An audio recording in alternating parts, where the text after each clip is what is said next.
Welcome back to the Strategic Scream podcast.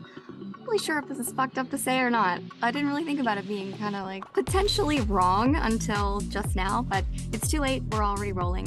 So I was dancing around my room listening to some music, and I've had this song, and apparently it's an old James Brown song. I didn't know who it was by, but I looked it up, and I've had this song stuck in my head for like a week or two. Not like consistently, but it keeps popping up. And finally decided to play it. I go to play it, and I get up to go grab my other speaker to turn it up, and I just start dancing. Like, I was like, okay, I really like this song.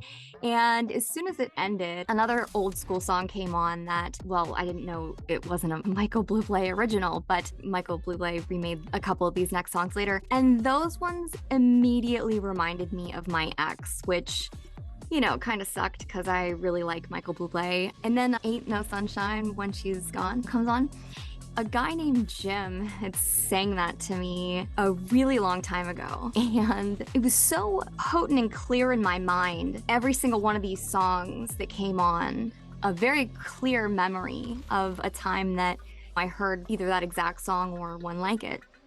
And it really made me start to think about the power in associating yourself with music. So lots of my clients, you know, customers that I'm never going to see again probably, although I never know if that's the case or not, I would say, especially if we've been going for a while, and sometimes even not, if it was a good song, I hope that you think about me for the rest of your life when you hear this song. And I'm to bet anything, a lot of men actually will, which is pretty interesting if you think about it. Music is so powerful, and it's also a really good sales tactic. That's also something I've used in sales is, you know, I'm talking to somebody, and regardless of how long the song's been going on for, if I feel there's any kind of vibe there, and even sometimes if not, I'll be like, oh my God, I love this song. Let's go dance. And that sells a lot. That's sold a lot for me. That's worked a lot, especially when you're like, no, really, I love this song. Come on, it's gonna be a really good dance. So, you know, maybe something you should try out. That's also another good way to keep customers with you. You know, when the song's winding up, and if they're like, you know, they're done, and then the next song comes on, and you're like, no, we have to do one more. Like, this is a really good song, you know, we have to do one more. You know, and always obviously deliver on what you're doing. And I guess where this might be kind of effed up thing came from was thinking, if this person already has a positive association with this song in their head and you didn't do a good job, which is never the goal, I'm just going to put it this way. Do that when you know your client's having a good time. If you know he's into you, do that. And you could even say things like, next time you hear this song, I want you to come back and see me. I want you to put it in your mind that you're going to come back in and you're going to see me. Yeah, so anyway, I just wanted to make this video. I can't believe I haven't made this video already, actually, thinking about it. So music, it's so powerful. You can make such powerful associations with it. And oh my God, like such potent memories. And you can sell and you can resell with it. I've done it a lot. You know, actually, something I would recommend to really to anybody, which is kind of a surprise hearing me say this now, but is going to try to work at a club with music that sucks sometime. Like, I worked at a club in San Francisco that, oh my God, some of the music they played there was terrible. And then I worked at a club in Destin, Florida, and they had during, I don't know what hours it was, it might have been sometimes nighttime too, a robot DJ. It wasn't even a human. You couldn't go and complain because there was no DJ.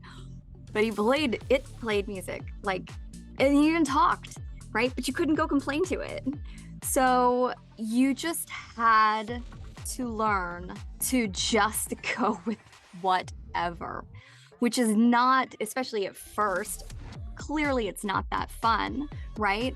But it's a skill, right? When you can dance to anything, and I'm talking, I danced to some shit, like, let me tell you. I remember one time I was at this club in Destin, and I think it was a DMX song came on, and a girl from the group, one of my favorite girls I ever haven't talked to in a long time, actually, she was up in VIP, and she knew I was on stage because I just got called there by the robot DJ.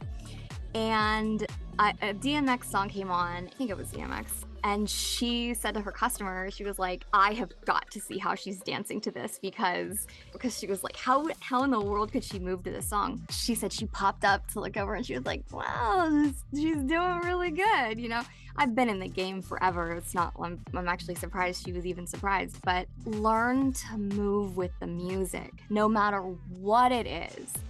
Learn to move with the music. Just feel it.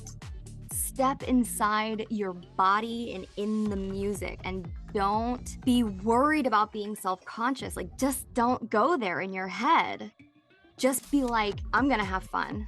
This is gonna be fun, and just move with the beat.